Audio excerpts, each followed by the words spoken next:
राजस्थान की राजनीति में अक्सर मुख्यमंत्री अशोक गहलोत और पूर्व मुख्यमंत्री वसुंधरा राजे की मिलीभगत और दोस्ती की बातें राजनीति गलियारों में सुनने को मिलती रहती है। और ऐसे में फिर सचिन पायलट द्वारा मुख्यमंत्री गहलोत और वसुंधरा राजे पर लगाए गठजोड़ के आरोपों के बाद तो राजनीतिक चर्चाओं में गहलोत और वसुंधरा राजे की दोस्ती के किस्से फिर से अहम मुद्दा बन चुके हैं। नमस्कार, आप देख रहे हैं राजस्थान संवाद मनोज पांडे के साथ और आज आपको बताते हैं वह 5 बड़े सबूत जो मुख्यमंत्री गहलोत और पूर्व मुख्यमंत्री वसुंधरा राजे की दोस्ती की तरफ इशारा करते हैं। सबूत नंबर 5 तो ये है कि कई राजनीतिक जानकारों का मानना है कि मुख्यमंत्री गहलोत के सामने भाजपा द्वारा एक कमजोर कैंडिडेट खड़ा किया जाता है जिससे मुख्यमंत्री गहलोत को जीतने में आसानी हो और चुनाव एक तरफा हो जाए। जैसे 2013 के चुनाव में जब भाजपा ने पूरे राजस्थान में बहुमत की सरकार बनाई थी और 200 में से 163 सीट जीतकर कांग्रेस को बहुत बुरी तरह हराया था,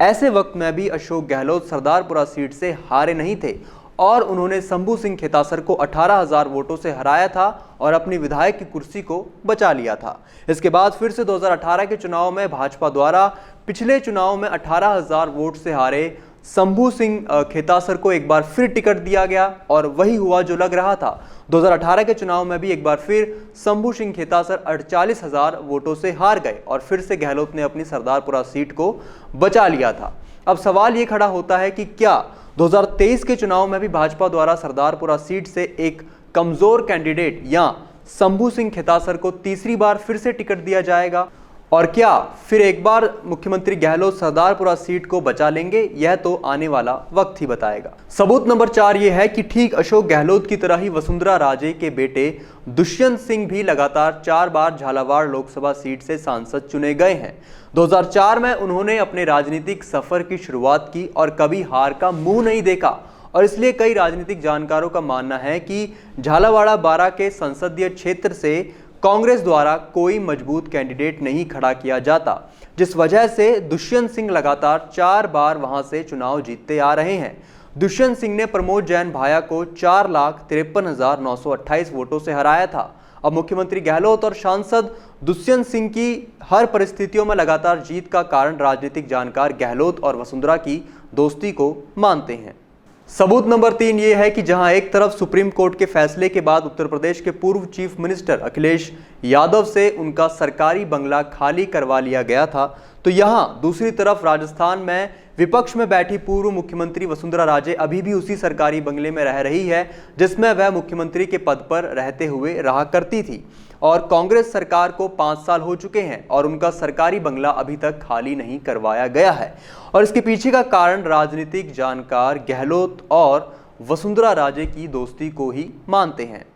सरकारी बंगला खाली करने की जगह उल्टा मुख्यमंत्री गहलोत विधानसभा में एक बिल लाए जिससे राज्य सरकार एक ऐसे नेता को बंगला आवंटित कर सकती है जो केंद्र में कैबिनेट मंत्री या राज्य मंत्री रहा हो और कम से कम 3 बार विधानसभा का सदस्य हो या फिर प्रदेश कैबिनेट में रहा हो, 2 बार विधानसभा का चुनाव जीत चुका हो, इसके साथ ही कम से कम 2 बार लोकसभा या राज्यसभा सदस्य रह चुके मंत्री भी बंगला पाने के हकदार होंगे। सबूत नंबर 2 तो खुद मुख्यमंत्री गहलोत दे चुके हैं जब उन्होंने एक भाषण के दौरान भरी सभा में जनता के समक्ष ये कहा था कि उनकी सरकार गिरने से बचाने में उनकी मदद पूर्व मुख्यमंत्री वसुंधरा राजे ने की थी। उनकी गिरती सरकार को राजे ने बचाया था। अशोक गहलोत ने यूपी एमपी की सीमा से सटे धौलपुर जिले के राजाखेड़ा में कहा था कि वसुंधरा राजे, कैलाश मेघवाल और शोभा रानी की वजह से उनकी सरकार गिरने से बच गई थी। उन्होंने अपने बयान में कहा था, कैलाश मेघवाल और वसुंधरा राजे सिंधिया ने कहा कि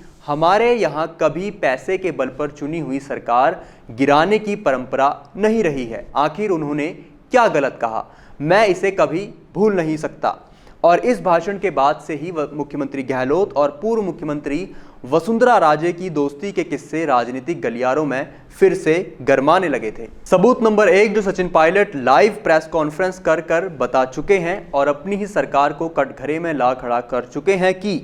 मुख्यमंत्री गहलोत द्वारा विपक्ष में रहते हुए भ्रष्टाचार के जो आरोप वसुंधरा राजे पर लगाए गए थे, उन आरोपों की जांच ठीक तरीके से नहीं की गई। मुख्यमंत्री अशोक गहलोत ने पद संभालने के बाद भाजपा कार्यालयों के जमीन आवंटन, पूर्ववर्ती वसुंधरा सरकार के कार्यकाल के आखिरी 6 महीनों के फैसलों की जांच सहित अन्य मामलों की जांच के लिए कई कैबिनेट सब कमेटियों का गठन किया था, लेकिन एक भी कैबिनेट सब कमेटी की जांच रिपोर्ट आज तक उजागर नहीं हुई है। इसी के चलते सचिन पायलट को अपनी ही सरकार के खिलाफ 4.5 साल बाद यह कदम उठाना पड़ा था और इसके लिए उन्होंने अनशन तक किया था। तो आपको कैसी लगी आज की रिपोर्ट, नीचे कमेंट सेक्शन में जरूर बताएं और राजस्थान से जुड़ी खबरों से जुड़े रहने के लिए राजस्थान संवाद को सब्सक्राइब करना ना भूलें।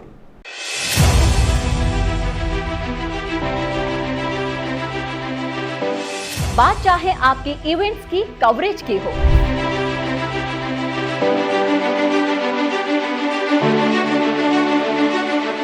या फिर हो आपके राजनीतिक कार्यक्रमों के कवरेज की,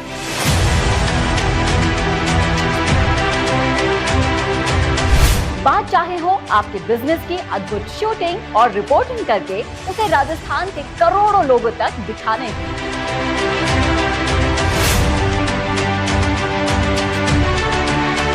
या फिर हो इंटरव्यूज के जरिए आपको राजस्थान भर में दिखाने की,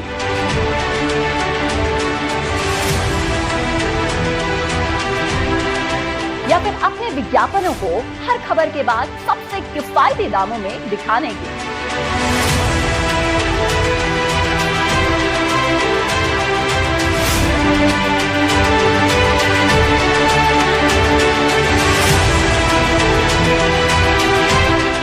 अब इन सब के लिए राजस्थान का आपका अपना डिजिटल मंच है राजस्थान संवाद। जब सब देखते हैं डिजिटल पर, तो कवरेज से लेकर विज्ञापन और कहीं क्यों? कॉन्टैक्ट कीजिए 9549700549 पर। किफायती काम, असरदार अंजाम, सिर्फ राजस्थान संवाद का याद रखिए नाम।